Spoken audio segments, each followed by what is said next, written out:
diversidad. Después tendremos una conferencia magistral sobre los retos pastorales y educativos de la Iglesia en comunidades hispanas. Continuaremos con un panel sobre el análisis de la realidad, que será en concreto sobre esta ciudad de México. Retomará los aportes más recientes. Por la tarde tendremos diferentes talleres que nos permiten ir abordando algunos de los aspectos de esta exhortación apostólica. El día de mañana platicaremos sobre los resultados de estos talleres. Tendremos nuevamente otra conferencia magistral sobre elementos programáticos en la evangelización urbana, para finalizar después con un panel que nos presente diferentes formas de evangelización que resalten esta alegría de evangelizar. Pues sean bienvenidos que esta jornada están de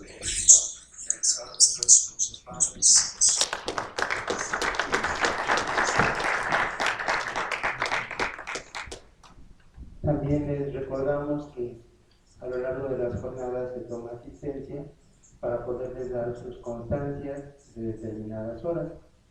Si tienen alguna inasistencia o alguna vez no pudieron tomar la asistencia porque ya se fueron los que toman la lista o cualquier situación, no hay problema, ¿verdad? Pero si tienen 2 faltas, ahí sí ya no les podemos dar comprobante. También se cuenta en la asistencia a los talleres. Ustedes se han apuntado en el taller en el que quieren participar. De todos modos, si algunas personas no estaban a lo mejor en el salón cuando fueron las inscripciones a los talleres, se han asignado a algún taller para que puedan tener ahí su participación. Si a alguien ya así no le agrada, pero para nada el taller en el que se les fue asignado, puede cambiarse de taller, pero que se le tome la asistencia, para que lo tengan presente. También a lo largo de la jornada vamos a tener como maestro de ceremonias y presentador de Evangelii Gaudium a Luis Andrés Esteban, ya vamos cambiando el nombre, para que nos podamos dirigir a él o al padre Juan José va su servidor para cualquier duda que se les vaya presentando durante las mismas jornadas. Sean bienvenidos.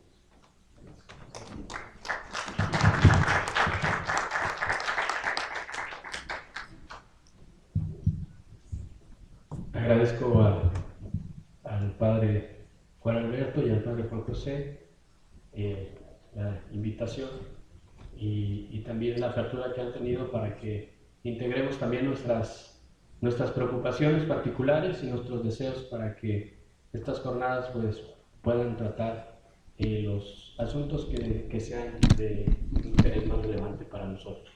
Entonces, como el padre lo ha mencionado, en la elección del tema de estas jornadas estuvieron implicados pues la comunidad estudiantil, ¿no? Se hicieron algunas encuestas y eso fue determinante para que el día de hoy estuvimos reunidos alrededor de la reflexión en torno a la Evangelii Gaudium. Voy a hacer una presentación del documento que pretende delimitar el contexto eclesial de la exhortación apostólica, un poco su contenido y también sus implicaciones eclesiológicas y para la vida de la Iglesia, ¿no? Voy a iniciar con la lectura de un texto que he preparado para ustedes. La alegría del Evangelio llena el corazón y la vida entera de los que se encuentran con Jesús. Quienes se dejan salvar por Él son liberados del pecado, de la tristeza, del vacío interior, del aislamiento. Con Jesucristo siempre nace y renace la alegría. Con estas palabras inicia el Papa Francisco la exhortación apostólica Evangelii Gaudium. La reflexión que haremos en estos días en torno a la alegría del Evangelio ha de iniciar por comprender el contexto eclesial que providencialmente ha antecedido la exhortación. Para ello mencionaremos algunos acontecimientos particularmente relevantes que sitúen de mejor manera el documento y faciliten una recepción más adecuada. la creación del Consejo Pontificio para la Nueva Evangelización. El primer acontecimiento al que quiero referirme es la creación de este Consejo Pontificio, anunciada por Benedicto XVI en las vísperas de la solemnidad de San Pedro y San Pablo en el año 2010. En su anuncio, durante la celebración litúrgica, el Papa señaló, y cito las palabras del Papa: he decidido crear un nuevo organismo en la forma de Consejo Pontificio, con la tarea principal de promover una renovada evangelización en los países donde ya resonó el primer anuncio de la fe y están presentes iglesias de antigua fundación, pero que están viviendo una progresiva secularización de la sociedad y una especie de eclipse del sentido de Dios, que constituyen un desafío a encontrar los medios adecuados para volver a proponer la perenne verdad del Evangelio de Cristo. Termina la cita. Con estas palabras, Benedicto XVI mostraba una continuidad significativa con las preocupaciones de Juan Pablo II. Sabemos que el término nueva evangelización es un término que fue usado por Juan Pablo II recurrentemente y que se dirigía precisamente a una particular preocupación respecto a el anuncio del Evangelio en los países que antiguamente habían tenido una relevancia importante en su cultura católica, pero que dadas las circunstancias propias de los tiempos modernos y presentes habían empleado su fe o habían caído en situaciones que el Papa presenta con estas palabras referidas al secularismo. Pocos días después nombró a Monseñor Fisichella presidente del Consejo. Lo erigiría formalmente en septiembre de 2010 con el motu propio Ubicunque et Semper, y así se iniciaría un trabajo arduo de consulta y discernimiento que precisaría una preocupación más amplia que la propuesta inicialmente y un impacto mucho más relevante: las dificultades que el mundo actual presenta a la transmisión de la fe. Si se fijan, la primera preocupación, en palabras del Papa, fue para este Consejo de la Nueva Evangelización el problema de la secularización. Pero a medida que se creó el Consejo y se fue integrando una reflexión más amplia, con la ayuda de los cardenales miembros del Consejo y demás peritos, la preocupación se amplió. Ya no es solamente el asunto de la secularización, sino las dificultades que el mundo actual presenta para la transmisión de la fe. Segundo acontecimiento, la convocatoria al sínodo sobre la nueva evangelización. El Papa Benedicto XVI, discerniendo su preocupación como un asunto de auténtico interés universal, compartido con los obispos de las diversas regiones, durante la homilía conclusiva de la Asamblea Especial del Sínodo de los Obispos para Oriente Medio, anunció dedicar la 13ª Asamblea General del Sínodo de los Obispos al tema de la nueva evangelización. Y cito al Papa en esta homilía: durante los trabajos de la Asamblea se ha subrayado a menudo la necesidad de volver a proponer el Evangelio a las personas que lo conocen poco o que incluso se han alejado de la Iglesia. Se ha evocado muchas veces la urgente necesidad de una nueva evangelización también para Oriente Medio. Se trata de un tema muy extendido, sobre todo en los países de antigua cristianización. También la reciente creación del Pontificio Consejo para la Promoción de la Nueva Evangelización responde a esta profunda exigencia. Por eso, después de haber consultado al episcopado del mundo entero y después de haber escuchado al Consejo Ordinario de la Secretaría General del Sínodo de los Obispos, he decidido dedicar la próxima Asamblea General Ordinaria en 2012 al siguiente tema: Nova Evangelizatio ad Christianam Fidem Tradendam, la nueva evangelización para la transmisión de la fe cristiana. La fase preparatoria del sínodo. Con el anuncio precedente se iniciaron los trabajos de preparación del sínodo, que durarían 2 años, es decir, a partir de la creación del Consejo Pontificio, la convocatoria al sínodo para la nueva evangelización y después la realización del sínodo. Se llevó a cabo un proceso de preparación de 2 años. En estos trabajos colaboraron principalmente 2 instituciones diversas. Es importante conocerlas porque son diversas en su esencia y constitución, pero que se vieron unidas en los fines puestos por el Papa Benedicto XVI. El primero es el Consejo Pontificio, al que nos hemos referido para la nueva evangelización, y el segundo es el Secretariado del Sínodo. Después de las debidas consultas, en febrero de 2011, se publicaron los lineamenta, cuyos primeros destinatarios son los obispos y las conferencias episcopales, y que tienen la finalidad de preparar la comunicación del colegio sobre el tema particular de la Asamblea General del Sínodo. Los lineamentas se dividieron en 3 capítulos para desarrollar el tema de la Asamblea Sinodal. El capítulo 1, tiempo de nueva evangelización. El capítulo 2, proclamar el Evangelio de Jesucristo. El capítulo 3, iniciar a la experiencia cristiana. El anuncio del año de la fe. El siguiente acontecimiento, que se sitúa en un contexto más próximo, fue la convocación, más próximo al documento Evangelii Gaudium, ¿no? En la convocación el 11 de octubre de 2011 del año de la fe, a través de la carta apostólica Porta Fide, con la que el Papa Benedicto XVI, en el contexto del 50 aniversario del inicio del Concilio Vaticano II y del 20º aniversario de la publicación del Catecismo de la Iglesia Católica, llamaba a toda la Iglesia a un tiempo de especial reflexión y redescubrimiento de la fe.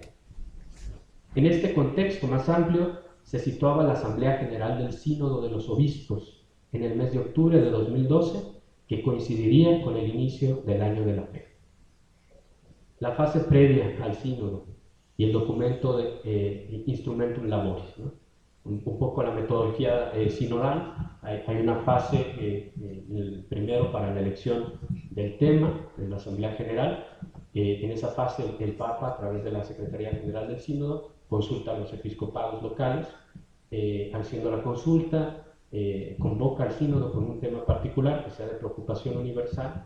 Después la Secretaría genera unos lineamientos y unos cuestionarios que envía a los episcopados del mundo, y con las respuestas de los cuestionarios y las aportaciones de los obispos se prepara el documento Instrumentum Laboris, que sirve para guiar el diálogo que se llevará a cabo en la Asamblea Sinodal en sus 3 fases de diálogo, ¿no?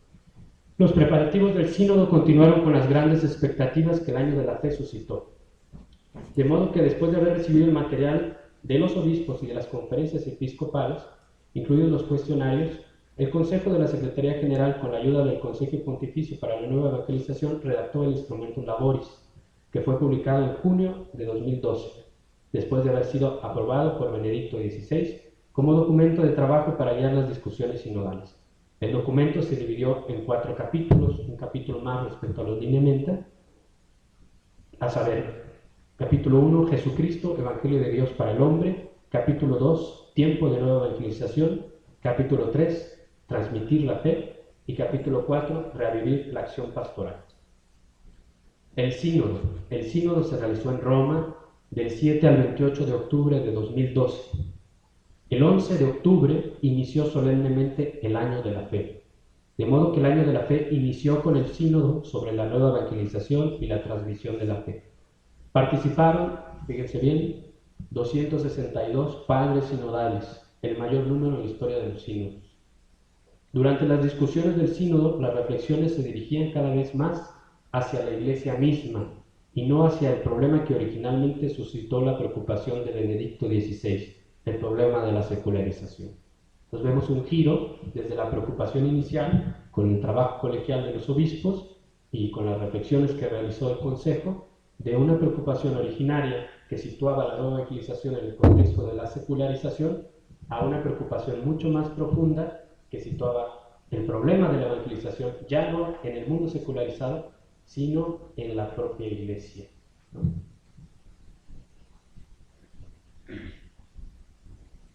Así, se puede decir que el número 16 de la Instrumentum Laboris se volvería un programa de reflexión, no solo para el sínodo, sino para muchos de los obispos que durante el año de la fe hacían el discernimiento al cual el Papa Benedicto XVI había llamado, entre ellos el arzobispo de Buenos Aires, el cardenal Jorge Mario Bergoglio. El número 16 dice: las transformaciones, tomen nota, no solo se refieren al mundo y a la cultura, sino que también tocan en primera persona a la misma Iglesia, a sus comunidades, a sus acciones, a su identidad. El discernimiento es visto entonces como el instrumento necesario, como el estímulo para afrontar con más coraje y con mayor responsabilidad la situación actual. Termina la cita del instrumento Labores. En este sentido podemos decir que el sínodo cambió de dirección. En principio se dirigía hacia la reflexión de los tiempos y los escenarios áridos para la evangelización, pero después se volcó sobre la iglesia misma que atravesaba su propio desierto. Pero en esa desertificación, primero del mundo y después de un discernimiento serio de la misma iglesia, se encontraba un nuevo espacio de esperanza, en el que resonaron como una luz las palabras de Benedicto XVI en la homilía de la apertura del año de la fe. Cito al Papa Benedicto. A partir de la experiencia de este desierto, de este vacío, es como podemos descubrir nuevamente la alegría de creer, su importancia vital para nosotros, hombres y mujeres.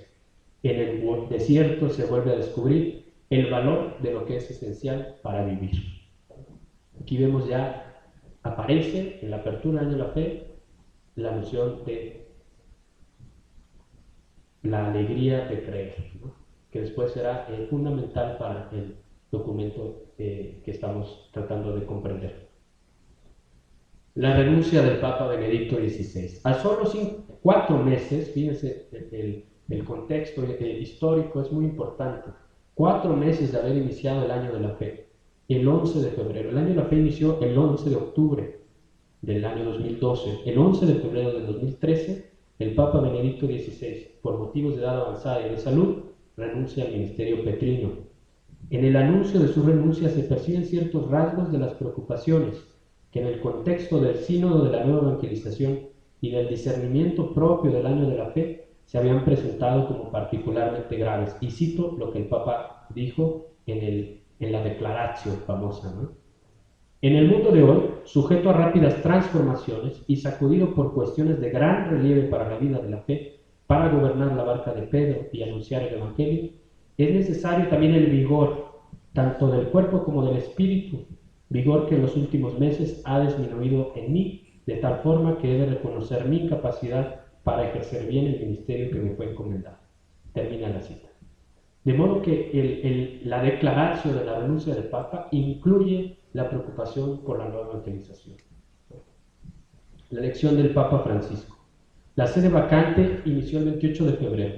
El 4 de marzo iniciarían las congregaciones generales de los cardenales, en donde además de los temas polémicos, aquel desierto del que habló Benedicto XVI en el inicio del año de la fe, si hacemos memoria, tiene que ver con el desencadenamiento de los escándalos masivos, de los delitos graves por parte de algunos clérigos y también los escándalos que tuvieron que ver con las faltas a la confianza y a la lealtad por parte de algunos miembros de la curia romana que estaban al servicio del Santo Padre, con el robo de documentos y demás, ¿no?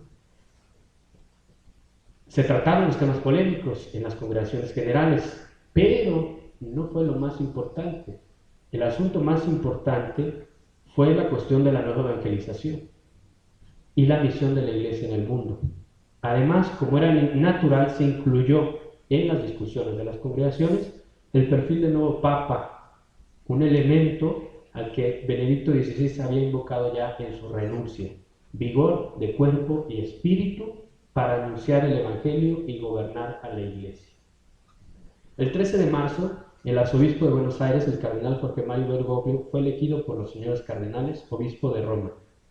Ellos depositaron en él su confianza para emprender la anhelada nueva evangelización que Benedicto vislumbró y en favor de la cual decidió renunciar. Su misión, como él mismo lo diría tiempo después de Benedicto XVI, ahora consistiría en sostener a través de su oración y sacrificio a su sucesor en la delicada misión de anunciar el Evangelio en el mundo actual.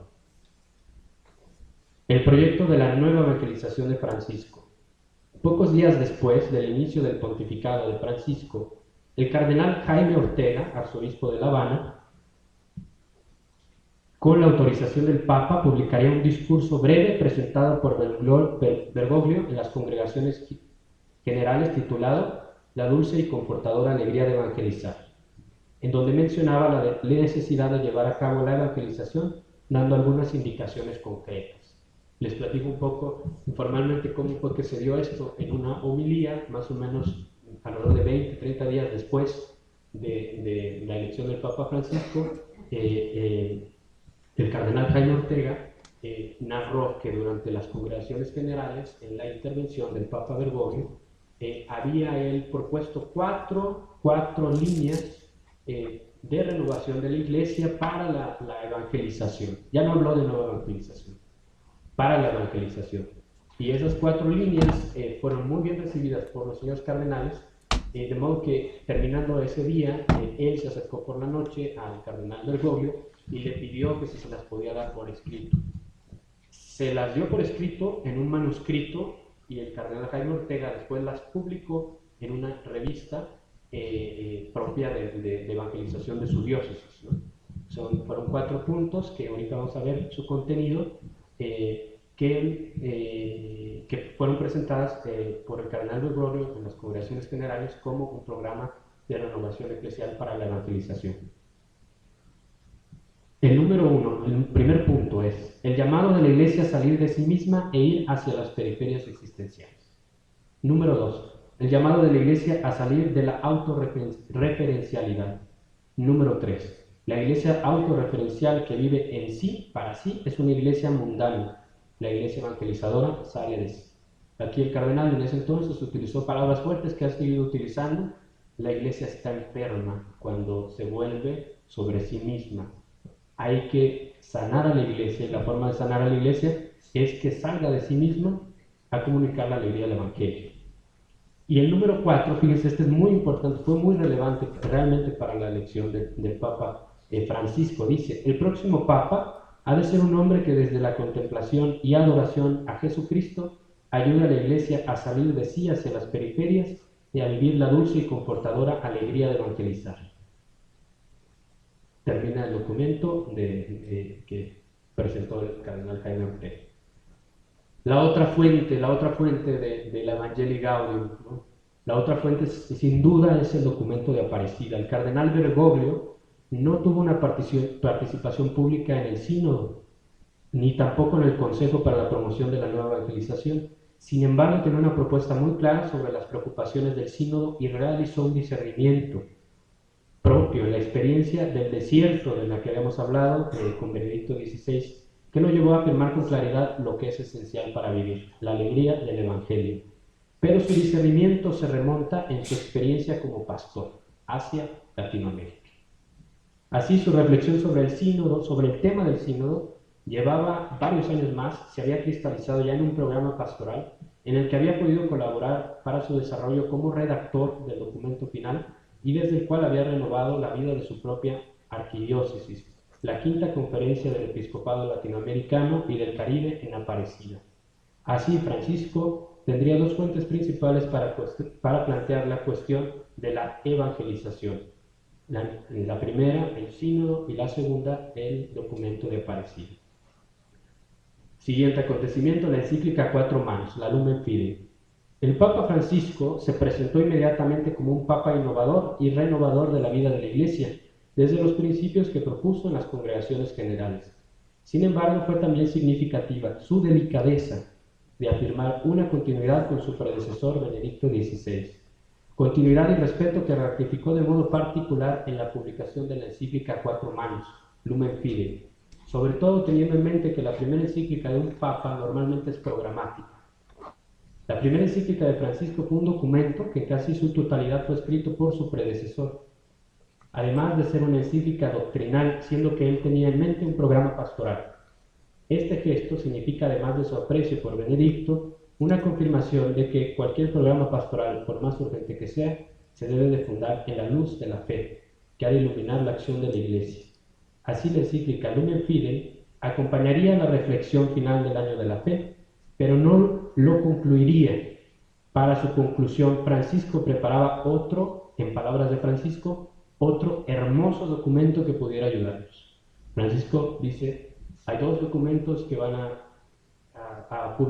ser publicados con su nombre, bajo su pontificado en el año de la fe.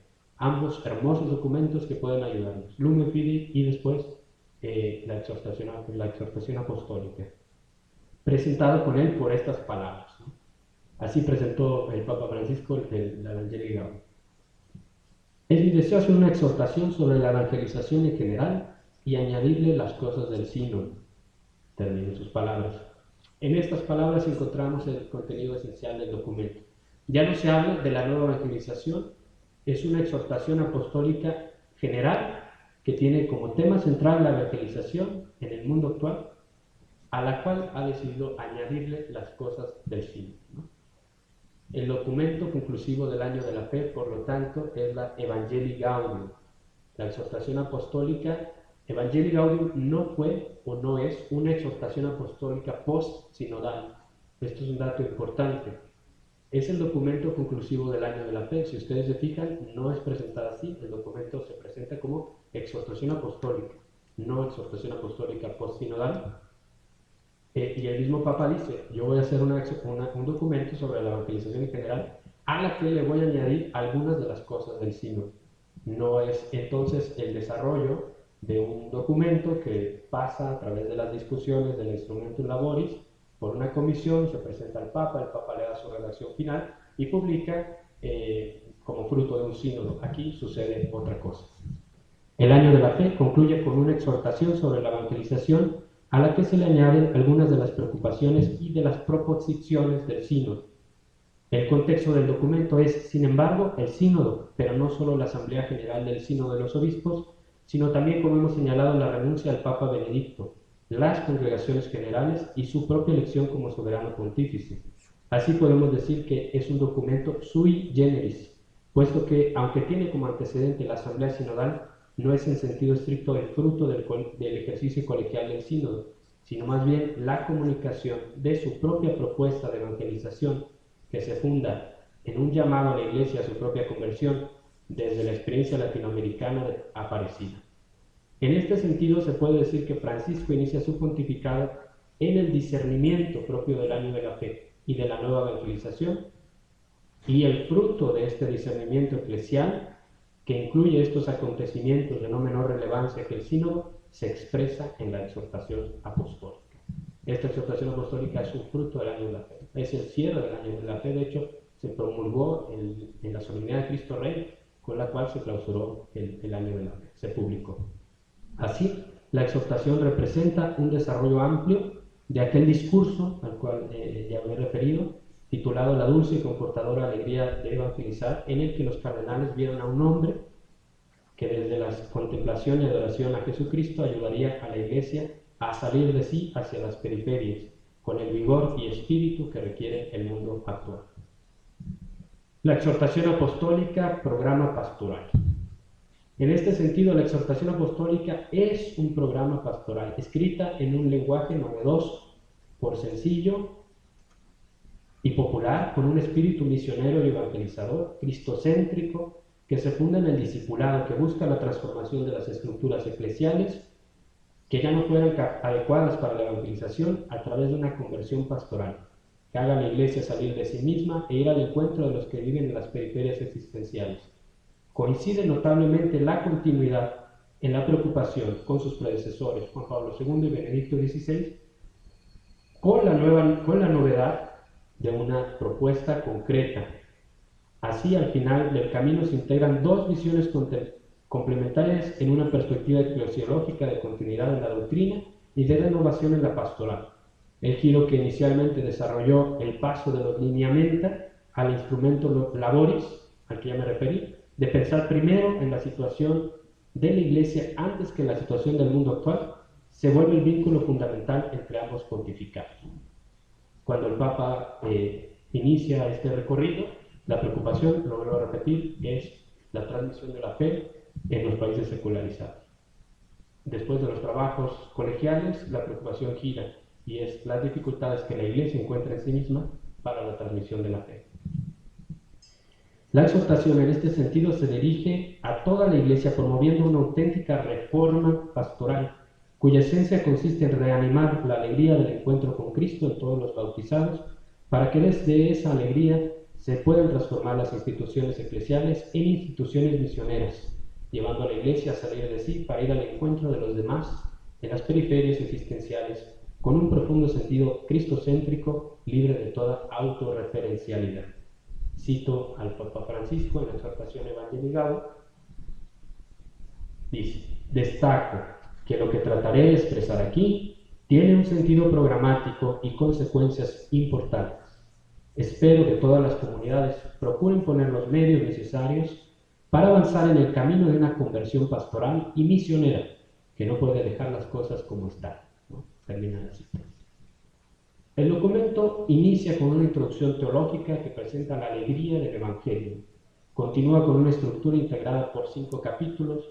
Si vemos la evolución y los antecedentes que hemos visto, es un documento mucho más amplio que todo lo que habíamos mencionado antes en relación a los trabajos colegiales de la Asamblea General del Sínodo de los Obispos, ¿no?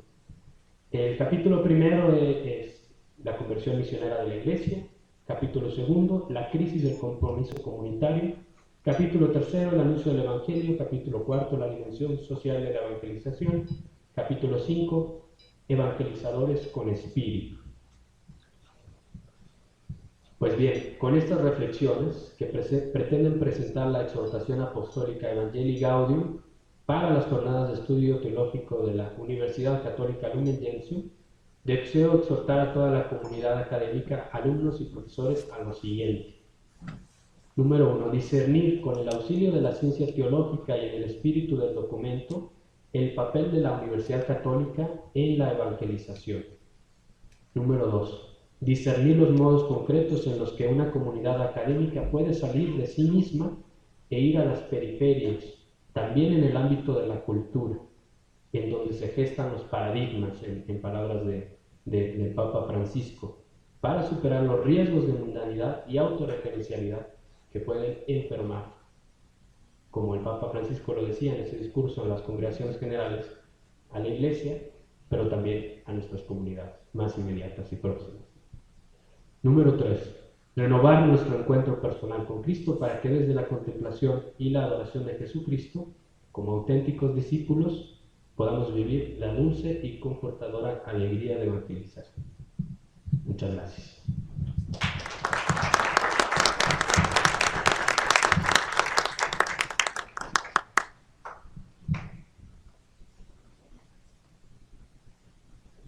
Bien, vamos a tener ahora un momento para recibir en algunos minutos a Monseñor Oscar Cantú y a los demás que estarán integrando la conferencia magistral, el panel, para dar continuidad a la reflexión que hemos iniciado.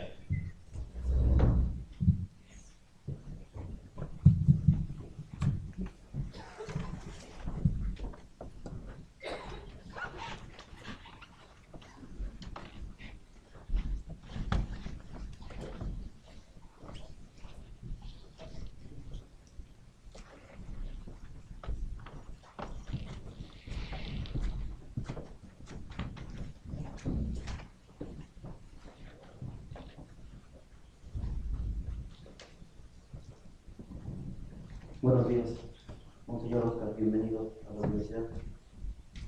Monseñor Oscar Cantú nació el 5 de diciembre de 1966